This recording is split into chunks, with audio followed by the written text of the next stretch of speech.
Hola, ¿qué tal amigos? Bienvenidos a Entre Nos. Seguimos aquí con la presencia del pastor Joel Barrios. Hemos estado viendo y revisando todas las consultas, las preguntas que nos llegan a info@iglesiafc.com. Muchísimas gracias por compartir tus testimonios y también por enviar tus preguntas. Hoy vamos a compartir de todo un poco, testimonios, preguntas, y la idea es que a través del Espíritu Santo nosotros podamos entender mejor la palabra del Señor y podamos tener mejores herramientas para llevar una vida espiritual de manera eficaz.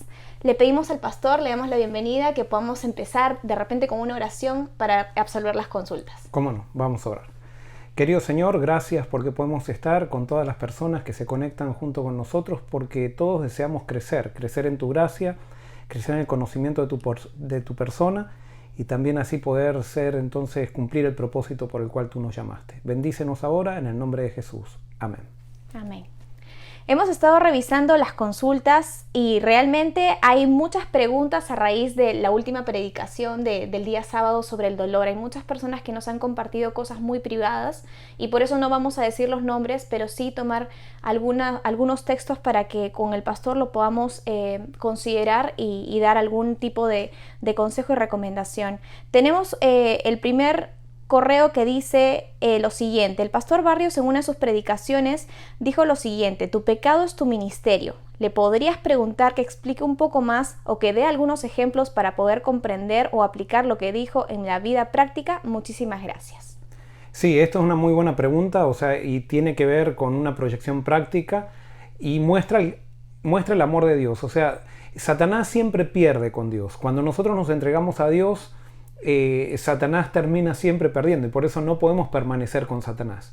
¿Y qué es lo que hace Dios? Dios transforma la maldición en bendición. Eso lo dice, por ejemplo, Deuteronomio 23:5. No lo voy a buscar ahora, pero Deuteronomio 23:5 dice que Dios transforma la maldición en bendición porque nos ama.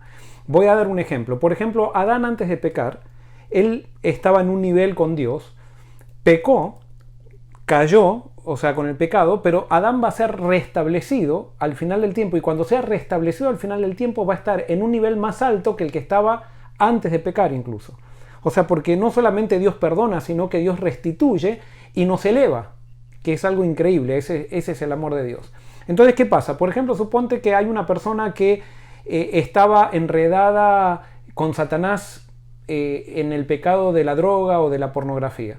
Bueno, esa persona, una vez que vence con Cristo, se transforma en un ministro de las personas que están en la droga o en la pornografía. Entonces, el pecado de esa persona se transforma en un ministerio. Por ejemplo, hay personas que, porque no supieron, o porque estaban, lejos de Dios, o porque no supieron las leyes de la vida, se divorciaron. Pero una vez que se encuentran con Cristo y ponen su vida, o dejan que el Espíritu Santo ponga su vida en armonía con los principios del reino, esas personas ahora se transforman en ministros de personas que quieren divorciarse, y tienen soluciones, tienen respuestas, tienen enseñanza. Entonces, el pecado de esas personas se termina transformando, después de ser perdonados, en un ministerio. Y eso es lo lindo, que al final termina justamente la experiencia que tuvimos, una experiencia fea, una experiencia donde mordimos el polvo, una experiencia donde Satanás nos esclavizó, termina siendo una bendición para muchas personas, y nosotros entonces hasta podemos agradecer por las equivocaciones que tuvimos en el pasado. No porque no queremos más equivocaciones, pero podemos agradecer porque Dios transformó esas maldiciones en una bendición. Y eso también dice Pastor Romanos 8:28, ¿no? Que todo lo que nos pasa obra para nuestro bienestar, para nuestro crecimiento, ¿no? Sí, yo creo que en esas caídas y vueltas y levantadas vamos creciendo de todas maneras.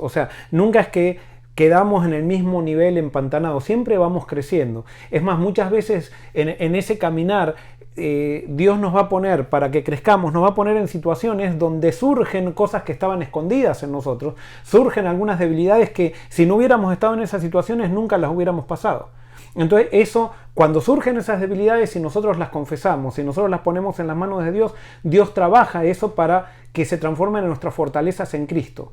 Y así podemos llegar a ser personas maduras espirituales, ¿no? usted mencionaba el tema de la adicción a la pornografía. Aquí hay un texto que las personas nos dice que ha recibido terapia psicológica y que todavía sigue con el mismo problema. Es una persona casada de 55 años, dice que tiene una relación espectacular, una vida sexual muy buena con su esposa, pero que no logra vencer esta adicción. Sí, este es un problema, no es un problema aislado, es un problema que cada vez lo vemos más seguido dentro de la iglesia, dentro de los círculos cristianos, y sí, es una esclavitud muy grande y lastimosamente es difícil, o sea, por la voluntad sola no vas a poder vencer esto.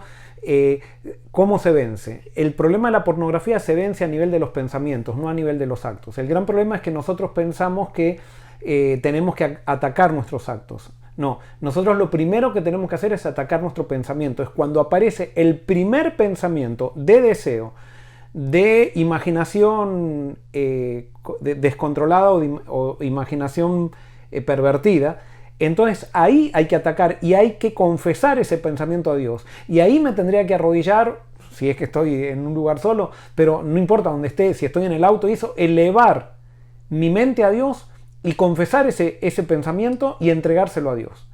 Y hasta no recibir la bendición de Dios, no dejar de enfocarme intencionalmente en Dios. Así es como se comienza la victoria sobre el pecado. La victoria no tenemos que estar atacando las acciones, o sea, luchando contra nuestras acciones malas, sino que tenemos que estar luchando contra nuestros pensamientos malos. Y es a nivel de pensamiento que comienza la batalla que tenemos que entregarle al Señor. Y por eso oración, canto, estudio de la Biblia alimenta nuestro pensamiento. Yo estoy seguro que la persona que está en esta situación no tiene una vida devocional constante. Y si tiene una vida devocional constante es mecánica, pero no es el estudio de la Biblia donde realmente sacamos el jugo y Dios nos da un mensaje de su palabra cada día. Yo te aliento a que busques esa meditación significativa y eso va a tener un poder tremendo en tu mente para que entonces en cada momento que surja la tentación puedas entregarle, tu voluntad pueda entregarle esos pensamientos a Jesús y vas a tener victoria. Pastor, y también tiene que ver el estilo de vida de una persona, porque a veces las personas están muy ensimismadas en el trabajo, paran muy estresadas y no hacen ejercicio o no comen de manera saludable. Entonces me parece que también puede ser que el cuerpo está tan intoxicado y nuestra mente puede estar tan intoxicada que eso nos lleva a tener pensamientos que no son conforme a la voluntad de Dios, ¿no? Correcto, este tema lo estamos respondiendo así muy rápido, pero tendríamos que hablar, dar un seminario porque hay muchas variables. Por ejemplo, hay gente que ha caído en la pornografía porque la pornografía, cuando estoy en pornografía, pareciera que calma mis nervios, o sea, pareciera que me trae, como se dice, relief, eso que ahora no me sale... Alivio, que trae alivio, que trae tranquilidad, y es un engaño. Entonces, puede haber situaciones estresantes que me están llevando a eso y eso es un mecanismo de huida. Por supuesto, ese alivio que me trae la pornografía es un alivio engañoso que al final me va a llevar, cada vez es como la droga, o sea, cada vez necesito un poquito más, cada vez necesito un poquito más. Entonces tengo que ser terminante con esos pensamientos, tengo que ser terminante con mi estrés, en el sentido de buscar mi manera de solucionar los problemas de estrés, tienen que ser encontrando salidas que son reales, o sea, en Dios, como en el estilo de vida, cambiando mi estilo de vida, cambiando mi manera de hacer las cosas. Quizás estoy tan presionado con tantas cosas durante el día que al final siento que esa es la única manera de encontrar alivio. Pero como les digo, este tema tiene muchas variables, pero sí, yo creo que lo que dije al principio es el comienzo de la victoria. Uh-huh. Hay una consulta interesante, dice lo siguiente: Jesús les decía a sus discípulos que para sacar demonios tenían que ayunar. Yo no suelo hacerlo y me cuesta muchísimo levantarme por las madrugadas y siento que eso influye en no poder vencer un pecado. Sí, o sea, el ayuno tiene que ver con, no es tanto el hecho de no comer, sino que las comidas de alguna manera nos van rompiendo alguna rutina. Por ejemplo, si estamos en un juego y vamos a comer, tenemos que comer, nos para el juego. Si estamos trabajando, tenemos que comer, nos para el trabajo. Si estamos estudiando y tenemos que comer, nos para el estudio. El no comer tiene que ver con el hecho de cuando yo me dedico a la oración, y hay una cosa que tenemos que hacer, tenemos que empezar a tener la oración de Jacob. ¿Se acuerdan la oración del ángel? Cuando Jacob se agarró del ángel que era Jesucristo y le dijo, no te dejaré si no me bendices. Ese tipo de oración es la que tenemos que tener.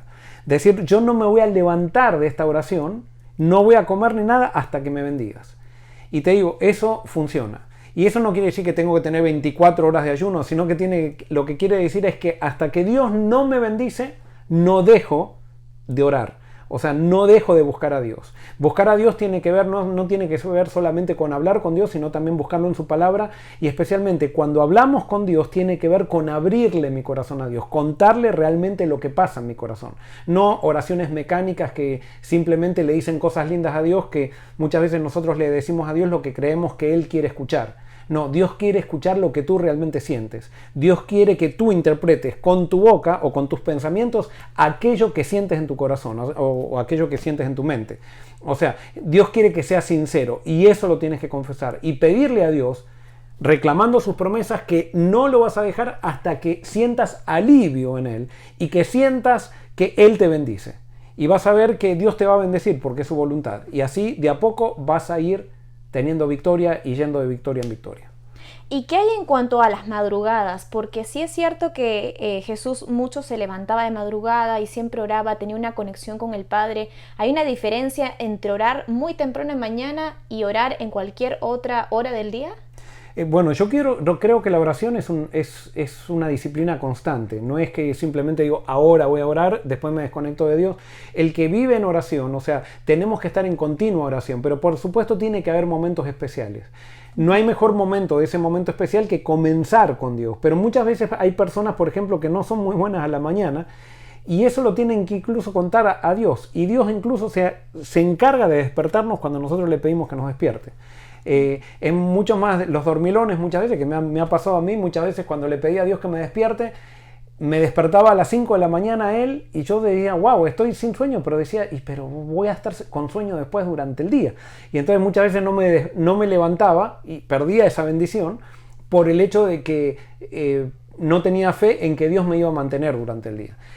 Pero no es que yo tengo que hacer, porque a veces se confunde que dice toda persona consagrada ora siempre a la mañana. No, nosotros tenemos que hacer nuestra relación con Dios y hablar con Dios, presentarle a Dios y hacer un trato con Dios y decir, bueno, ¿cómo nos vamos a relacionar? Y pedirle a Dios que te marque la agenda que Él tiene para ti. Y Dios te la va a marcar. Dios te va a dar impresiones donde tú vas a saber qué es lo que tienes que hacer. Por supuesto, cuando nosotros hacemos un viaje, lo primero que hacemos es cargar gasolina. O sea, cuando empezamos un día, cargar gasolina espiritual es muy bueno. Uh-huh.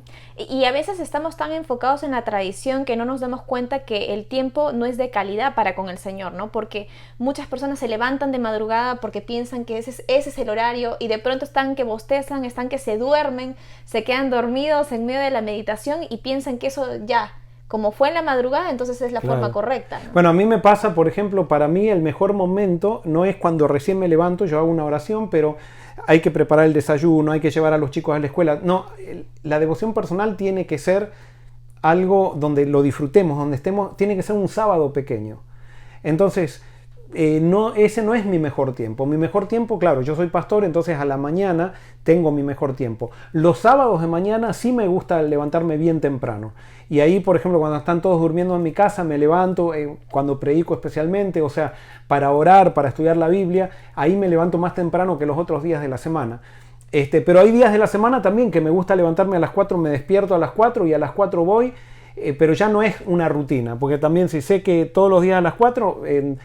ya estoy viejo y entonces en 5 años voy a estar más viejo de lo que tendría que estar. O sea, es una totalidad. No podemos dedicarnos solamente digamos, en detrimento de la salud, dedicarnos a la oración. Pero también deberíamos tener una vida equilibrada como para manejar y tener cada día un sábado pequeño. El mejor momento del día, será de acuerdo a cada uno, el mejor momento del día para Dios.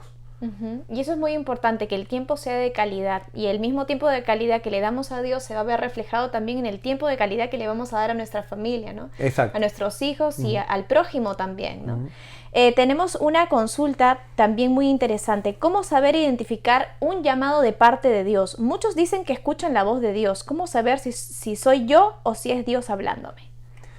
Bueno, o sea, todo eso hay que desarrollar una relación con Dios, que uno aprenda a identificar la voz de Dios. Yo no te puedo decir como Dios me habla a mí, te tiene que hablar a ti. Dios le habla a cada uno de acuerdo a cómo cree que le habla. Entonces, nosotros tenemos que identificar la voz de Dios. Muchas veces, el problema es que nosotros como cristianos muchas veces tenemos un problema. Nosotros queremos saber cuál es la voluntad de Dios antes de avanzar. Y queremos tener toda la voluntad de Dios antes de avanzar. Y Dios no trabaja generalmente así. Dios te va revelando de a un paso a la vez. Él no te revela toda su voluntad, sino que te revela el próximo paso. Entonces, cuando yo quiero que Dios me revele todos los pasos para avanzar, al no avanzar se me confunde la mente. Pero cuando yo voy avanzando, el paso que Dios me va mandando, y generalmente Dios, yo puedo decir por mi experiencia, no puedo decir por la experiencia de otro, pero Dios a uno le va diciendo cuál es el próximo paso, cuál es el próximo paso, cuál es el próximo paso. Y uno va dando ese paso, y en la medida que va avanzando, que está en movimiento, se va ampliando aquello que Dios quiere para uno. Nunca va a estar totalmente claro cuáles van a ser los próximos pasos que Dios nos va a pedir dar. Es más, generalmente los pasos que Dios nos pide dar muchas veces van en contra de lo que a nosotros nos parecía. Pero en la medida que avanzamos y no nos estancamos, seguimos avanzando, dando un paso de fe, ni más rápido, ni avanzando más rápido de Dios, ni yendo más lento, Dios nos va revelando su voluntad y vamos escuchando esa promesa que dice, oirás una voz a tus espaldas diciendo, este es el camino, andad por él. Y es el paso a paso que uno va dando, digamos, día a día, ¿no? En el caso de Abraham, primero se le dice que tiene que salir y él sale y en el mismo versículo dice en el camino que te mostraré en tiempo futuro. No es que ahí mismo necesariamente cuando recibimos el llamado vamos a conocer todo el mapa y toda la ruta, ¿no? Exacto. Pero ahí está, digamos, ahí está la necesidad de conocer y aprender a reconocer la voz de Dios para no confundirnos en el camino. Y me imagino que también nada de lo que venga a nuestros pensamientos y que infrinja un principio lo vamos a poder catalogar como voz de Dios, ¿no? Eso es algo muy importante porque lo he visto muchas veces, por ejemplo, que hay personas que piensan que tienen que serle infiel a la mujer porque recibieron un sueño de Dios con la secretaria. Y entonces eso no puede ser de Dios. O sea, Dios no me puede estar llevando a destruir algo que Él mismo instituyó para que yo siga su voluntad. No, ahí sí seguro es de Satanás. Ahora, más importante que saber la voluntad de Dios es andar en la voluntad de Dios. Cuando yo ando en la voluntad de Dios, como dice Karen, sin infringir ningún principio, lo más probable es que todo lo que haga va a ser bendecido por Dios. Y muchas veces ante una decisión voy a tener dos alternativas. Y bueno, voy a tener que jugarme por una, quizás por la que más me gusta, quizás por la que... y arriesgarme. Pero si yo estoy en la voluntad de Dios, Dios va a bendecir las decisiones que tome. Uh-huh. Y ahí pueden surgir muchas preguntas, ¿no? Porque, por ejemplo, en el caso de Josué, Dios le dice que él iba a bendecir el lugar donde la punta de su pie toque. Pero en otros momentos se ve que Dios da instrucciones precisas. ¿Por qué esa diferencia? En donde Dios muestra el camino, da el mapa, las instrucciones, la ruta, pero en el caso de Josué le dice, no, tú decide y yo te bendeciré. Bueno, justamente ahí está el Dios. Dios es tan dinámico. Por ejemplo, cuando Jesús hacía un milagro, a veces decía una palabra y se sanaba. Otra vez se ponía lodo en el ojo y tenían que ir a lavarse en un estanque. O sea, Él siempre cambiaba los métodos porque justamente lo que Dios quiere que aprendamos es que aprendamos a depender de Él. Y si Él hiciera todo de la misma manera, entonces dependeríamos de lo que Él hace, no de Él mismo. Él cambia muchas veces sus métodos para que nosotros aprendamos a depender de Él. Y ahí está la fe, ahí está la flexibilidad nuestra, ahí está la sumisión. La sumisión de someternos a lo que Dios nos va mostrando, a pesar que a nosotros nos parezca que es ilógico. Uh-huh. Tenemos una pregunta a raíz del último sermón que tenía que ver con el dolor. ¿Cuál es la diferencia entre dolor y sufrimiento? Porque Jesús sufrió en la cruz y nos dijo a nosotros que teníamos que cargar también nuestra propia cruz. ¿Significa que tenemos que vivir una vida de sufrimiento? No, yo creo que la vida de sufrimiento Dios no quiere que vivamos en ningún momento. Dios quiere, no es que Dios quiere, Dios sabe que vamos a tener dolor. El dolor es la incapacidad, mejor dicho, el sufrimiento es la incapacidad de aceptar el dolor. Y muchas veces cuando nosotros queremos evitar el dolor normal que trae la vida, nos traemos una vida de sufrimiento. una de las grandes luchas que tenemos es que muchas veces nosotros como seres humanos queremos evitar el dolor natural de la vida. Y eso al final nos lleva al sufrimiento. Voy a dar un ejemplo. Por ejemplo, hay madres y padres, hay padres que sobreprotegen tanto a los hijos para evitarles el dolor. Con esa sobreprotección, evitándoles el dolor, lo que están es empujándole a los hijos a una vida de sufrimiento. Eso es lo que hacemos cuando nosotros no queremos que nuestros hijos, le evitamos todos los dolores a nuestros hijos. Muchas veces nos pasa a nosotros. Por ejemplo, yo eso lo he dicho muchas veces. Hay una chica que sabe que el novio no le conviene, pero sabe que romper con el novio le va a traer un dolor y se va a sentir sola. Muchas veces, por no pasar por el dolor de romper con el novio, está dispuesta a casarse con el novio y después tener una vida de sufrimiento. Y después sí viene el arrepentimiento, ya viene después el divorcio y todas las cosas que nosotros conocemos, pero se podría haber evitado ese sufrimiento si hubiera estado dispuesta a aceptar el dolor cuando tenía que tomar una decisión que le iba a traer dolor. Pero nosotros muchas veces, por evitar el dolor, nos atraemos sufrimiento. Y Dios no quiere que tengamos una vida de sufrimiento. Dios nos dijo que vamos a tener una vida con dolor, pero que cuando pasemos por el dolor, Él va a estar al lado nuestro, para que ese dolor se pueda transformar después en algo que nos prepare y nos purifique para ser cada día más felices. Amén. Y muchas veces ese proceso de dolor, no todos sabemos cómo lidiar, ¿no? con esas crisis. Tenemos, por ejemplo, un correo desde Argentina que nos dice lo siguiente: Pastor Joel, mi esposo falleció en Cristo por cáncer terminal de cerebro en 4 meses. Fue durísimo. En enero de 2017 falleció mi suegro después de luchar 4 años con cáncer terminal de próstata. Mi esposo falleció en mayo del 2017. Mi hija biológica de 17 años quedó enojada con toda esta situación y tiene 50,000 preguntas como: ¿por qué Lucifer es malo si Dios lo creó? Si Dios lo sabe todo, ¿por qué permitió que pase todo esto si sabía que iba a existir el sufrimiento en toda la humanidad?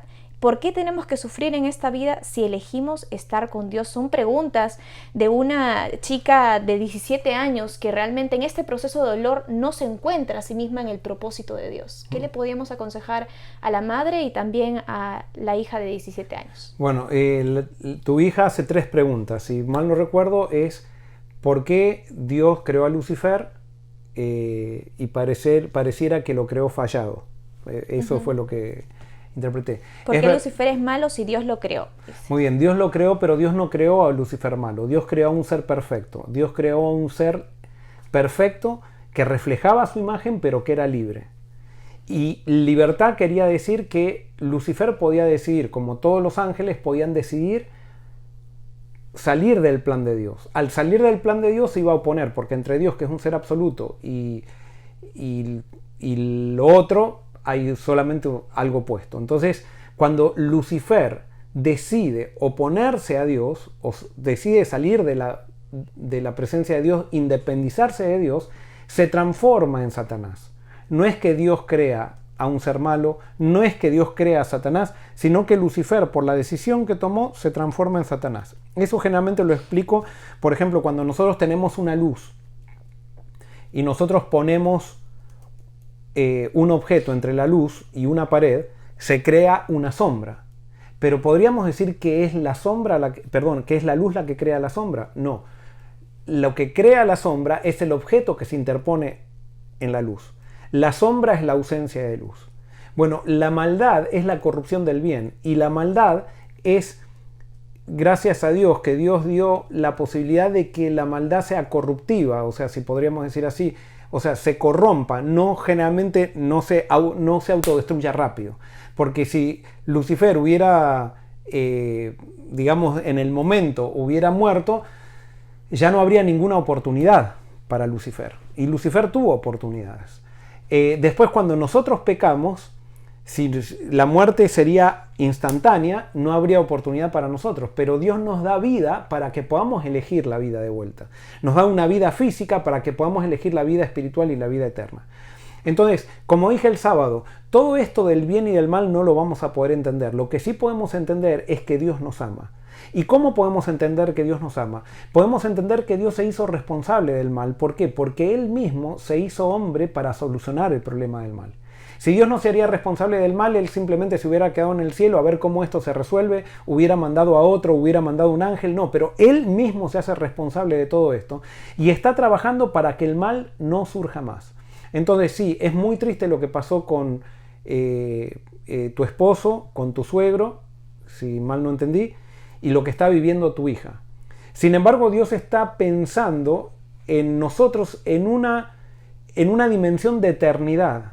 Entonces, si nosotros estamos dispuestos a confiar en Dios, y cuando estamos con Dios, si bien no vamos a tener todas las respuestas, vamos a tener la seguridad de su amor.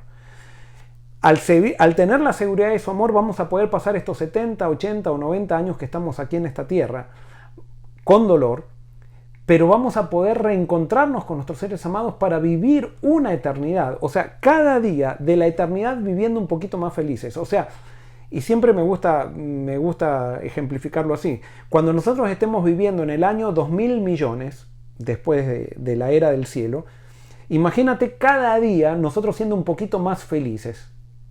Y en el año 1000 millones tú miras para atrás estos 6000 años de pecado. ¿Cómo te van a parecer 6000 años de pecado después de vivir 2000 millones de años siendo cada día más feliz y con todos los seres queridos que mientras estuviste en estos 6000 años no estuvieron todo el tiempo contigo? Pero entonces no solamente mira los 6000 años de pecado que hay en la tierra, sino que ahora mira los 70 años o los 17 años o los 40 años o los 50 años que vivió tu papá o que vivió tu esposo. Entonces, ¿qué nos va a parecer esos 50 años? Cuando estemos en el año 2000 millones de años siendo cada vez más felices y viviendo con estas personas, le vamos a agradecer a Dios que nos permitió tan siquiera nacer y tan siquiera pasar por dolor por 70 años para poder tener toda esa felicidad que vamos a tener por millones de años.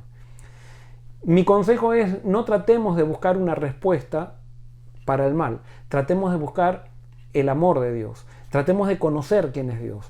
Y vamos a ver que cuando empecemos a conocer a Dios y empecemos a descubrir su plan, aunque no entendamos todo, vamos a empezar a vivir con propósito para el futuro. Y vamos a empezar a experimentar la felicidad que nos va a dar el reencuentro con nuestros seres amados ya desde el presente. Pastor, y justamente en el libro de Job, cuando Dios le responde a Job a todo lo que él clamaba, él le dice, ¿dónde estabas tú cuando yo fundé la tierra, ¿no? Cuando separé el agua, cuando hice el mar, cuando creé a todas las criaturas, ¿dónde estabas tú? Como diciéndole con qué lógica o con tu pequeño razonamiento tú quieres tener una respuesta sobre cosas de un ser supremo, ¿no? Y a veces nos cuesta entender que somos seres humanos limitados también, ¿no? Correcto, y eso es lo que pasa. O sea, Dios, por más que nos explique, y lo tenemos en la Biblia, por ejemplo, estaba el profeta Habacuc que le decía, Dios, explícame, ¿por qué vas a hacer esto? Y Dios dice, está bien, te voy a explicar. Y cuando Dios le explica, se enoja porque tampoco entiende. O sea, las explicaciones de Dios no van a solucionar ningún problema de nuestra falta de entendimiento. Lo que va a solucionar nuestra falta, no nuestra falta de entendimiento, sino que el problema es el enojo que tenemos en el corazón. Lo que va a solucionar nuestro problema de enojo en el corazón va a ser cuando conozcamos a Dios y podamos experimentar que Dios nos ama. Es con la experiencia que podemos lidiar con aquello que hoy no podemos entender, teniendo una experiencia con Dios, una experiencia de amor con Dios. Y eso nos da fuerza para enfrentar aquello que ahora no entendemos. Y vivir con propósito, en vez de estar enfocados en el pasado, en lo que pasó, estar ahora enfocados en el futuro. Y tener fe de que el futuro es algo concreto, que es algo que va a suceder y que vamos a recuperar todo aquello que el pecado nos quitó. Eso yo sé que no estoy respondiendo todo, pero sí estoy dando un principio que puede ser saludable para todo aquel que lo aplica. Y lo lindo de la vida espiritual es que uno puede decirle a Dios cómo se siente, ¿no? Y de repente si esta chica de 17 años se siente enojada, Dios no es un Dios que te juzga o que cuestiona tus sentimientos, sino más bien Él va cambiando y transformando tu espíritu. Y yo estoy segurísima que si tú le llevas esas emociones de tu hija o ella misma las lleva a Cristo, Él las va a transformar, ¿no? Y a través de la fe es donde vamos a poder ver que tenemos una vida en Cristo que puede tener mucho fruto, ¿no? Yo quisiera leer, pastor, algunos testimonios que han llegado también al correo. Me encanta este de aquí porque dice que los mensajes que se han compartido por las redes sociales han sido de refrigerio espiritual para su vida. Soy estudiante de maestría en ministerio pastoral y algunas veces he querido parar de estudiar debido a que tengo grandes dificultades para hacer los trabajos que requiere cada clase. En ocasiones pienso que mi capacidad intelectual no es la suficiente para seguir con mis estudios. Por favor, oren por mí para que Dios me dé la sabiduría necesaria para continuar. Tengo que decirle que en mis momentos de desánimo he tenido la oportunidad de ver los sermones que el Espíritu Santo ha puesto en sus labios y esto me ha ayudado a reflexionar sobre mi condición espiritual y ha fortalecido mi fe. Deseo de todo corazón ser parte de este movimiento que surgirá de una iglesia arrepentida. Amén. Y quiero decirte algo, no dejes. Está perfecto lo que sientes, que no eres demasiado inteligente. Bueno, justamente la Biblia dice, mi poder se perfecciona en tu debilidad. Entonces, mientras más te reconozcas, Jesús puede hacer la diferencia. Y no es que no seas inteligente. Eso es un sentimiento que estás teniendo, que Satanás te quiere vencer con ese sentimiento, pero tú tienes que confiar en Cristo. Y recuerda una cosa, que teología, si bien es importante saber la teología no determina la capacidad de un pastor. Es la experiencia con Dios lo que hace un pastor grande. La teología es conocimiento frío, abstracto, que es muy bueno en ciertas circunstancias, pero yo puedo ser un pastor que sabe toda la teología y no saber cómo vivir con Dios. Lo importante es que descubras cómo vivir con Dios y acuérdate que el pastorado es enseñarle a otra gente a vivir con Dios. Y aunque te haya ido mal en los trabajos prácticos, te haya ido mal en la monografía, en aquello que hayas hecho, no importa, porque Dios no te califica con nota. O sea, no te pregunta, a ver, ¿cuánto tuviste? ¿Tuviste 100 en tus parciales o en tus exámenes? No, Dios lo que quiere es una experiencia. Necesita pastores con una experiencia con Él y esos son los grandes pastores que hacen la diferencia en el ministerio. Y la mayoría de personas que han sido escogidas por Dios no eran personas capacitadas, sino que fueron capacitadas por el mismo Dios, ¿no? El mismo Gedeón estaba asustado y le decía, Señor, yo no me siento capaz de asumir este reto. Y Dios le dice, no, tú puedes hacerlo, confía en mí, que yo te voy a ayudar, ¿no? Y yo creo que cuando uno lee la Biblia, realmente no es solamente una historia que quedó ahí, porque sí, sino que uno mismo también se puede ver reflejado en personajes bíblicos y también nuestras debilidades y ver cómo Dios transformaba, ¿no? Y por ejemplo, Pablo, teniendo todo el conocimiento, ¿no? No estaba preparado para ejercer un ministerio, estaba más bien persiguiendo a los discípulos de Jesús. Y no es hasta que él pierde la vista y se encuentra con Jesús que comienza a recibir realmente el verdadero evangelio. Moisés, cuando se sentía inteligente, cuando se sentía que él tenía las capacidades para sacar a Israel de Egipto, fue cuando falló y tuvo que ir al desierto a desaprender todo lo que había aprendido en Egipto. O sea, todo ese orgullo que se había generado por su inteligencia. Y Dios tuvo que humillarlo para que él pueda ser usado por él. Y llegó a ser el más grande líder. No por su inteligencia, sino por su dependencia de Dios. Así es. Tenemos también otro testimonio muy lindo que dice lo siguiente. Estábamos a punto de divorciarnos con mi esposo, pero gracias a Forest City, los estudios bíblicos, Apocalipsis para Todos y los sermones de todos los sábados, hemos aprendido a que no somos perfectos y que Dios puede hacer un cambio en nosotros. Gracias a ustedes porque salvaron nuestro matrimonio. Amén, gloria a Dios, qué lindo testimonio. Y ahí está, ahí vieron, hay un ministerio ahí. Estas dos personas ahora pueden ayudar a otras personas con lo que ellos vivieron. Cómo ellos salieron de sus problemas, ahora lo comparten con otras personas y se transforma en un ministerio y entonces Satanás perdió con estas dos personas. Gloria a Dios y Dios ganó como siempre. Aquí también nos están agradeciendo por responder a todas las consultas. Gracias porque además del programa Apocalipsis para Todos, ahora tienen Entre Nos, en donde nosotros podemos enviar nuestras dudas, contar testimonios y de esta manera estamos emocionados porque estamos a la espera del programa para ver si leen nuestro testimonio o nuestra pregunta. Quiero decirles que a nosotros nos hace súper bien escuchar los testimonios de ustedes y a veces hay testimonios que nos mandan que son muy personales que nos encantaría compartirlos, quizás sin nombre, pero a veces no nos animamos tampoco porque cuentan detalles personales y no sabemos si quisieran compartirlo o no. Pero a nosotros nos hace muy bien sus testimonios porque nos muestran que la palabra de Dios es viva y que es eficiente en todos lados. Y quiero terminar con este último testimonio que dice lo siguiente. Hace muchos años que sufría de depresión, pero desde que empecé a conectarme con ustedes me di cuenta de que estaba demasiado enfocado en mis problemas y en mí mismo. Me di cuenta que tenía que hacer algo por el prójimo con la ayuda de Dios y que de esa manera iba a poder ayudar con un granito de arena. Gracias Forest City porque en estos momentos y en toda la pandemia me he sentido parte de este movimiento. Amén. Y qué lindo este testimonio. Acuérdense, Isaías 58, alguien preguntaba del ayuno y los judíos pensaban que ayunar era estar sin comer. Y Isaías 58 dice, el ayuno no es estar sin comer, es ir y ayudar al enfermo, vestir al desnudo, es al visitar al que está en la cárcel, es liberar al que está cautivo. Ese es el ayuno. Y por eso si alguien está queriendo vencer pecado, lo mejor que puedes hacer también es trabajar por otras personas. Amén. Y de esa manera vamos a unirnos todos, ¿no? En el mismo movimiento. Y seguramente que también vamos a descubrir nuevas capacidades o talentos que el Señor ha colocado en nosotros y que quizás nunca los habíamos observado hasta el momento donde comenzamos a utilizar lo poquito o mucho que el Señor nos ha dado.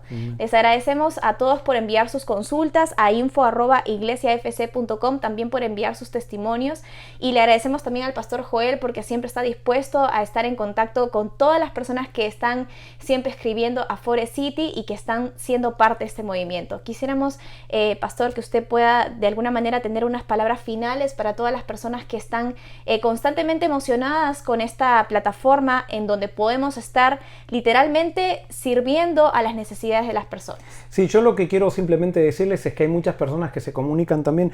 ¿Qué podemos hacer, pastor? ¿Qué podemos hacer, para este movimiento? ¿Saben lo que es un movimiento? Un movimiento no tiene una cabeza de decir ahora vamos a hacer todos esto, sino que la cabeza de un movimiento es Jesucristo. Y entonces ustedes tienen eso, ¿qué podemos hacer? Tienen que preguntarle a Jesús. Y yo les aseguro que Jesús les va a dar, y si se juntan con un amigo que comparte el mismo sentimiento, Jesús los va a unir para hacer algo allí donde están. Y nos encantaría saber también qué es lo que ustedes hacen por otros.